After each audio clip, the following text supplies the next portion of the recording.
అందరికీ నమస్కారం. మనం చిట్టి కథల ప్రపంచంలో చిట్టి చిట్టి కథలు చదువుకుంటున్నాం. వాటిల్లో పూర్వం మనకి చాలా రోజుల క్రితం మా చిన్నతనాల్లో అనమాట చందమామ అనేది ఉండేది. అందులో చందమామలో చక్కగా బేతాళ కథలు అనేసి చక్కగా ఒక ఆయన రాసేవారు, బూరెల సత్యనారాయణమూర్తి గారు. అవి అందరికీ అర్థమయ్యేటట్టు చిన్నపిల్లల కోసమని రాశారనమాట. అది వాటిని గురించి మనం అవి చదువుకుందాం. చిన్న చిన్న కథలు అనమాట, చదువుకుందాం. ఇది ఎందుకు చదువుకుంటున్నామంటే విక్రమార్క భూపాలను గురించి ఎన్నో కథలు ఎన్నో విధములుగా మన ఆంధ్రాలో తెలుగులో ప్రచారంలో ఉన్నాయి. ఈ చిన్న పుస్తకంలో ఈ పుస్తకాలు చదువుకుందాం మనం. విక్రమార్కుని సాహసం, ముఖ్యంగా అతని పట్టుదల గురించి తెలియజేయబడింది. భేతాళుడు విక్రమార్కునికి చెప్పిన కథల్లో ఎన్నో నీతి కథలున్నాయి. బాలలు అంటే చిన్నపిల్లలందరూ వాటిని గ్రహించి మనం కూడా అంత గొప్పగా ఉండాలి అనే ఉంటారు, అలా నేర్చుకుంటారు అనే ఆశతో ఈ రచనని ఆయన చేశారన్నమాట. బాలలు పెద్దలు కూడా ఈ కథల్ని ఆదరిస్తారనేసి అనుకుంటూ నేను ఇవి చదవటానికి ప్రయత్నిస్తాను. ఇందులో ఏదైనా నాకు తప్పులు ఏదైనా ఉంటే క్షమించవలసిందిగా ప్రార్థన. ఇది మనం బేతాళ కథలు అనేసి చెప్తారనమాట. ఇదేమిటో మొదలు కథ అంతా చదువుకుందాం చక్కగా. చంద్రగుప్త ఆదిత్యుడు ఉజ్జయిని రాజ్యం. పూర్వకాలం అనగా ఇప్పటికీ 1700 సంవత్సరాల క్రితం ఉజ్జయిని నగరాన్ని చంద్రగుప్త ఆదిత్యుడనే రాజు పరిపాలించేవాడు. ఇతడికే చంద్రవర్ణ ఆదిత్యుడనే పేరు కూడా ఉండేది. ఈ ఉజ్జయిని నగరంలో చిత్రరేఖ అనే ఒక వేశ్య ఉండేది. ఆమె కులాని వేశ్యగా పుట్టిన మంచి అమ్మాయి అన్నమాట. మంచి శీలం కలిగి ఉండేది. చిత్రరేఖ తల్లి మదనరేఖ కూతురును కులవృత్తి రీత్యా ఆమెకు ఏ మహారాజు చేతనో చక్రవర్తి అంటే అంతటి ధనవంతుడి చేతనో కన్నెరికం చేయించి చిత్రరేఖను ఒక వేశ్యగా చేయాలని ఆలోచిస్తూ ఉండేది. చిత్రరేఖ చాలా అందగత్తె అనమాట. అందుకు తగిన విద్యాబుద్ధులు కూడా ఆమెకు వన్నె తెచ్చినాయి. ఆమె గుణగుణములు గూర్చి అందాన్ని గూర్చి ఎంతమందో మహారాజు కుమారులకు తెలిసింది.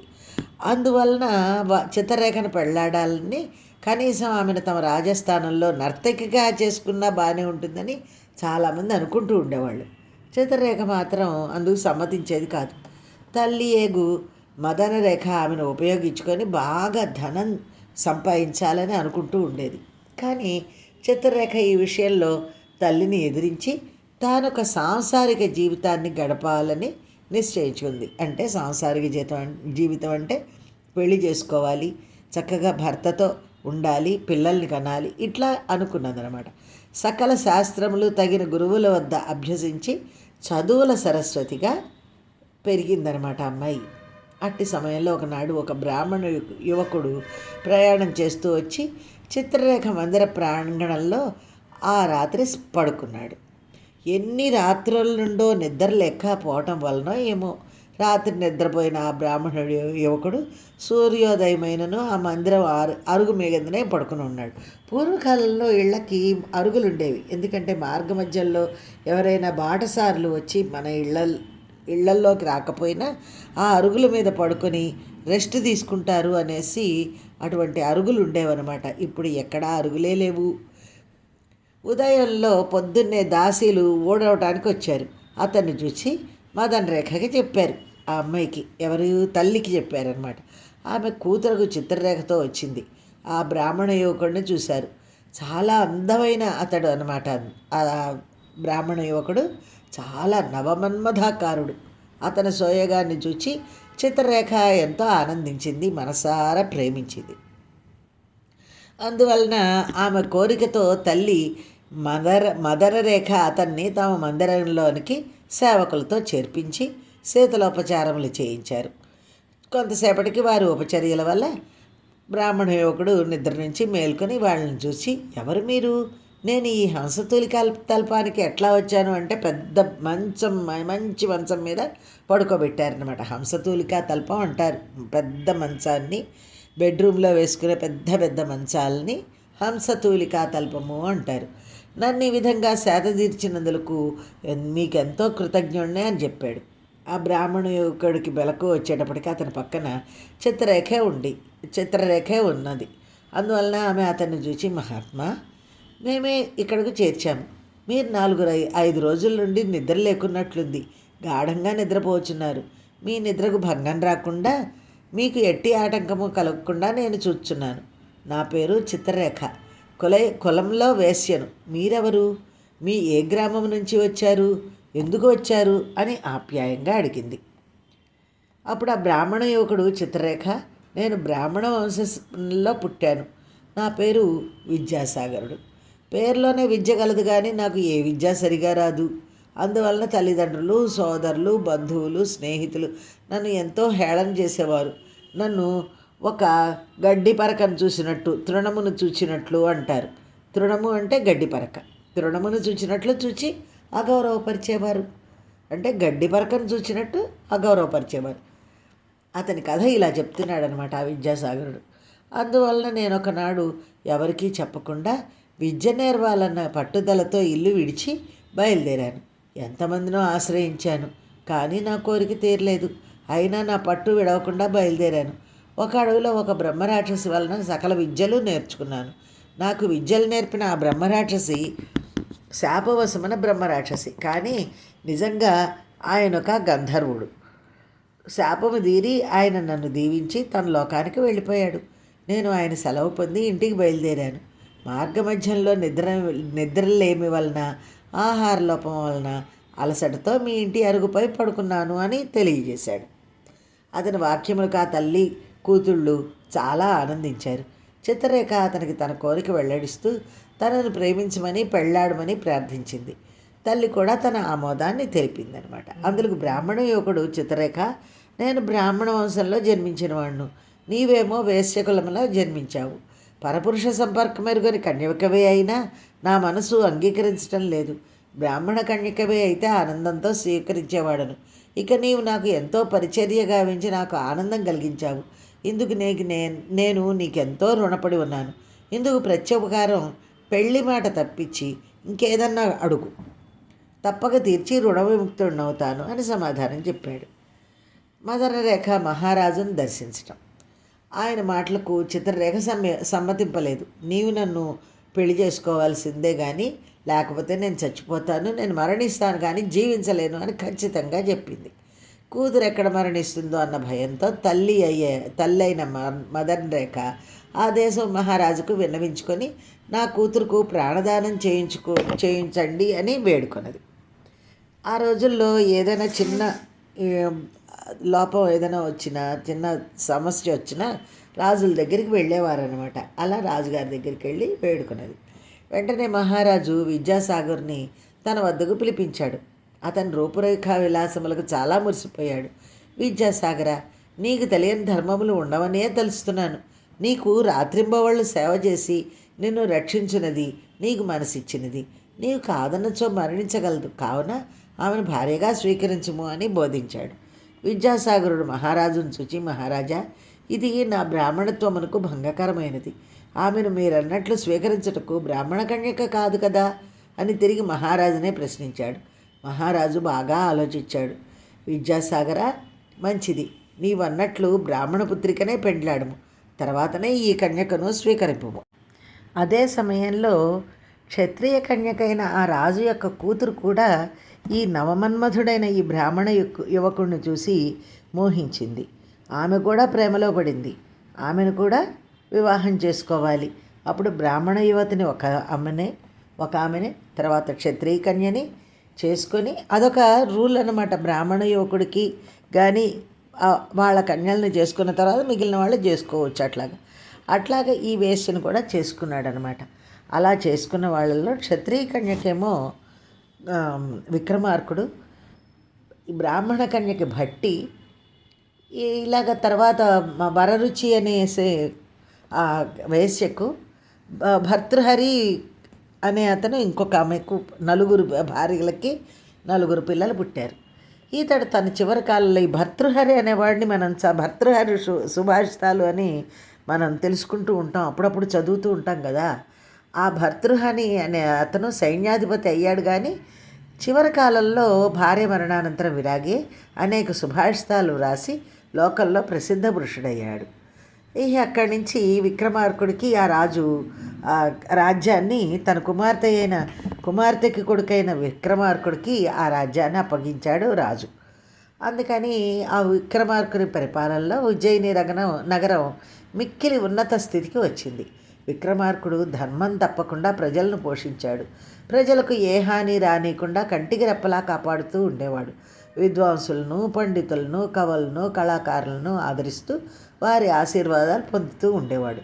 1000 ఏళ్ళ విక్రమార్కుడు రెండవ ఇంద్రుడా అన్నట్లు మహాభోగభాగ్యాలతో ప్రసిద్ధిగాంచాడు. ఒకనాడు విక్రమార్కుడు మంత్రి అయిన భట్టితో, అంటే ఈ విక్రమార్కుడు క్షత్రియ కుమారుడు కాబట్టి రాజుగా అయ్యాడు, బ్రాహ్మణ కుమారుడు మంత్రి అయ్యాడు. ఆ తర్వాత ఈ విలువిద్యా నిపుణుడైన భర్తృహరి సైన్యాధిపతి అయ్యాడు. అట్లాగా వాళ్ళందరూ వర్రుచేమో మహాపండితుడయ్యాడు. కాబట్టి మనం ఈ కథని విక్రమార్కుడి కథగా భావించి మనం విక్రమార్కుడి సంగతి అంతా చదువుకుందాం. విక్రమార్కుడు బట్టి ఇందులో ఎక్కువగా కనిపిస్తారు మనకి.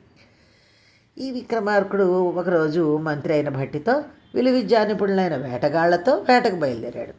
ఉజ్జయిని నగరానికి పరిసరారణ్యంలో క్రూర మృగాలు ఎక్కువగా ఉండటంతో ఆ సమీప గ్రామవాసులు భయపడి మహారాజుకు విన్నవించుకున్నారు. అందువలననే వేటకు బయలుదేరి విక్రమార్కుడు క్రూర మృగాలను చెండాడి, అంటే వాటిని అన్నిటినీ వేటాడి కోయవాళ్లకు, ఆయా ప్రాంతాల్లో నివసించే గిరిజనులకు సౌఖ్యం కలిగించాలని బయలుదేరాడు. విక్రమార్కుడు వేటకు తగిన వస్త్రధారణ గావించుకొని రథాన్నెక్కి బయలుదేరాడు. ఆయన వెనక రథంపై భట్టి, ఆ తర్వాత విలుకాండ్రు, వేటగాళ్ళు, వేట కుక్కలు, చిక్కాలు, వలలు మొదలగు వాటితో పరిజనులు బయలుదేరారు. మృగాల్ని చప్పుడు చేసి బయటికి రప్పించడానికి కావలసిన వాయిద్యాలతో కొంతమంది సేవకులు కూడా బయలుదేరారు. విక్రమార్కుడు మిక్కిలి చాకచక్యంతో క్రూర మృగాలను హతమార్చాడు. ఆయా గిరిజన ప్రాంతీయులకు మృగబాధ లేకుండా చేశాడు. ఆయా గిరిజన ప్రజలు మిక్కిలి ఆనందించి మహారాజు మెచ్చుకునేటట్లు తమ సంతోషం ప్రకటిస్తూ నృత్యగానాలతో విక్రమార్కుని ఆనందపరిచారు. విక్రమార్కుడు తిరిగి నగరానికి బయలుదేరాడు. గూఢచారి విక్రమార్కునికి కాళికాదేవి గురించి చెప్పాడనమాట. విక్రమార్క భూపాలు నగరంలోనే గాక దేశాలు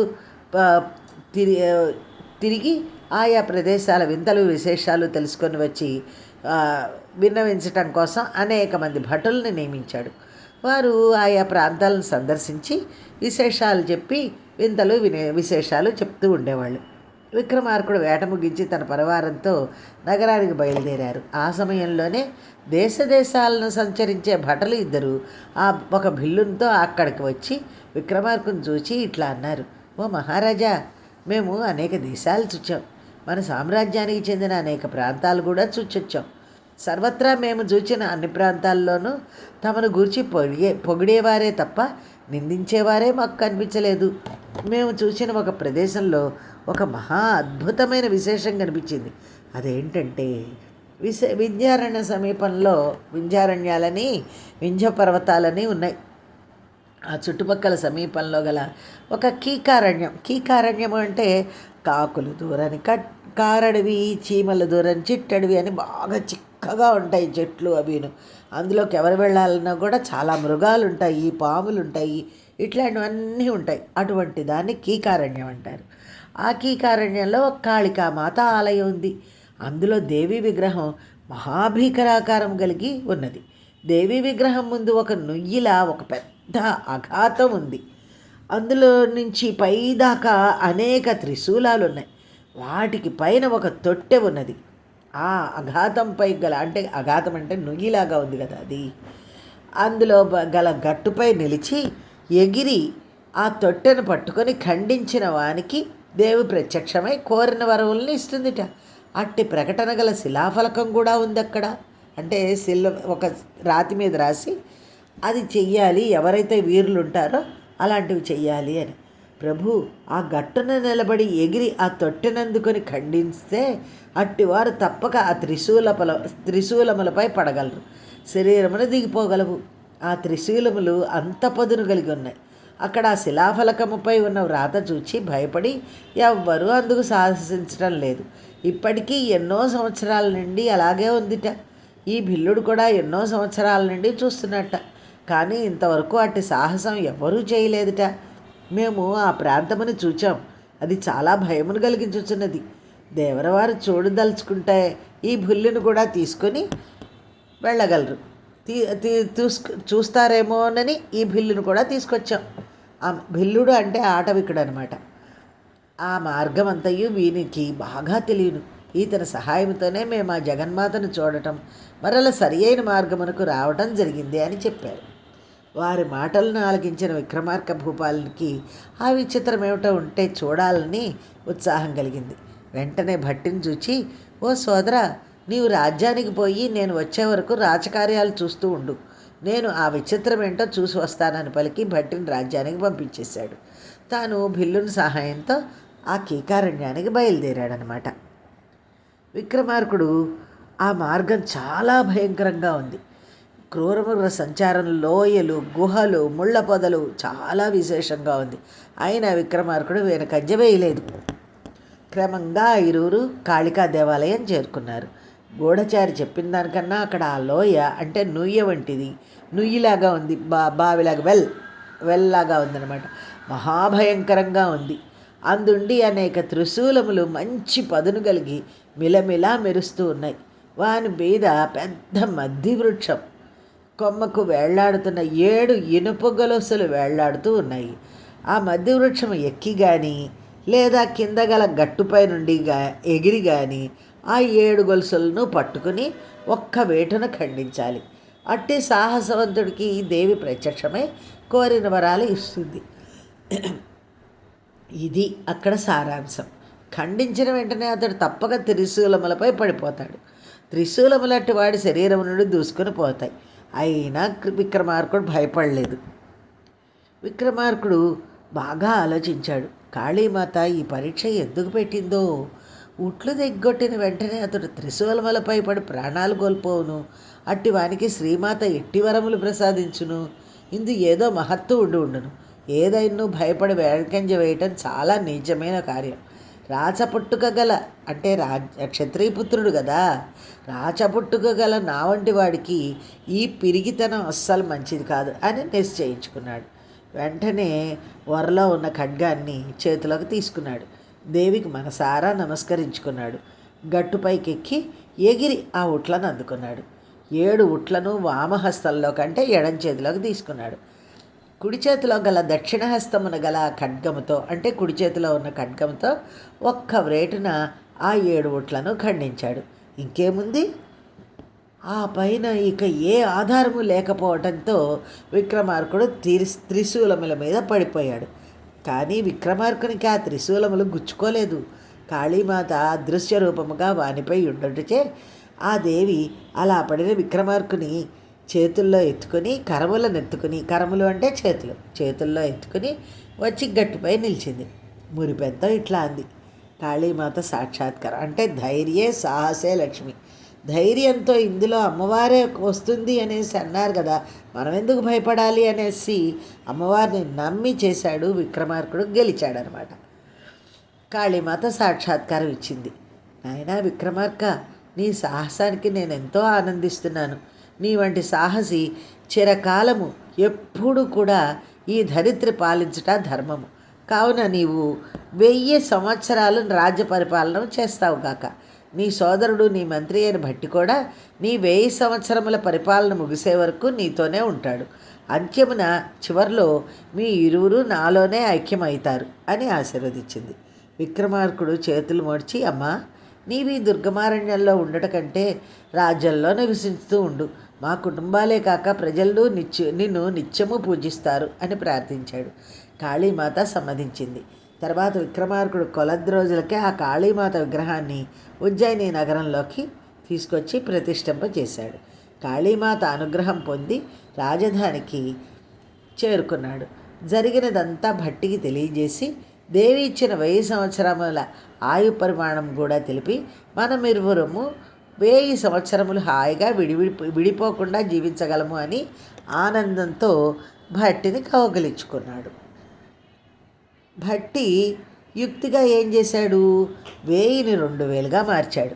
మహారాజు మాటలు విన్న భట్టి బాగా ఆలోచించాడు. చిరునవ్వుతో ఇలా అన్నాడు, ఓ మహారాజా, దేవి మనకు 1000 సంవత్సరాల ఆయుష్నిచ్చింది. ఆ వరాన్ని పురస్కరించుకొని నేను ఆ 1000ని 2000 సంవత్సరాలుగా నేను కూడా ఈ వరాన్ని ఇస్తున్నాను అన్నాడు. అదెలా అన్నాడు మహారాజు. ఏముంది, కాళీమాత 1000 సంవత్సరాలు రాజ్య పరిపాలన చేయమని ఆశీర్వదించినది కదా. నీవు 6 మాసములు రాజ్య పరిపాలనము, 6 మాసములు దేశ సంచారము చేయుచూ ఉండుము. మీరు లేని సమయంలో నేను రాజ వ్యవహారాలు చూస్తాను. ఈ విధముగా చేసినచో 2000 సంవత్సరాలు మనం జీవించవచ్చును కదా అని బదులు చెప్పాడు భట్టి యుక్తికి మహారాజు ఎంతో సంతోషించాడు. కానీ మనం పూర్వం మా చిన్నతనంలో మా పెద్దవాళ్ళు చెప్పిన కథల్లో భట్టి కూడా వెళ్ళి ఆ అమ్మవారిని పూజిస్తాడు. పూజించినప్పుడు అమ్మవారికి, ఇదిగో నాకు నువ్వు వరం ఇవ్వాలి, నువ్వు కనిపించాలి అని చెప్పేసి తన తలని కట్ చేసుకుంటాననేసి మొదలు పెడతాడు. కట్ చేసుకోవద్దు, నీ తలని ఖండించుకోవద్దు, నీకేం వరం కావాలో కోరుకో అంటుంది. నేను 2000 సంవత్సరాలు బతకాలి అంటాడు. అని అంటే 2000 సంవత్సరాలు సరే అని అంటుంది ఆవిడ.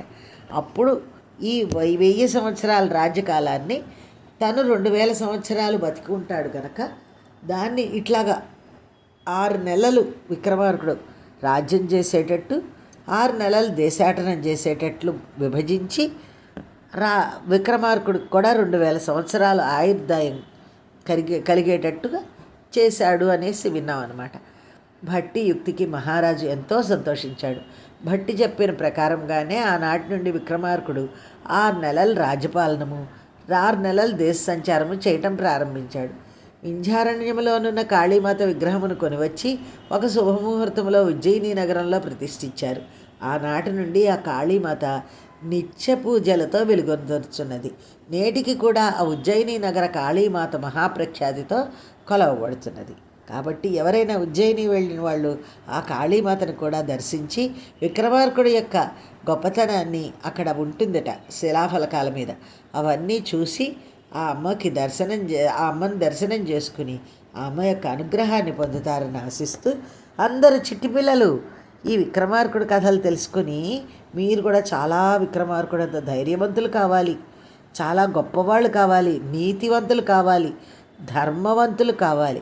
మీరందరూ ధర్మంగా, నీతిగా ఈ లోకాన్ని పరిపాలించాలి.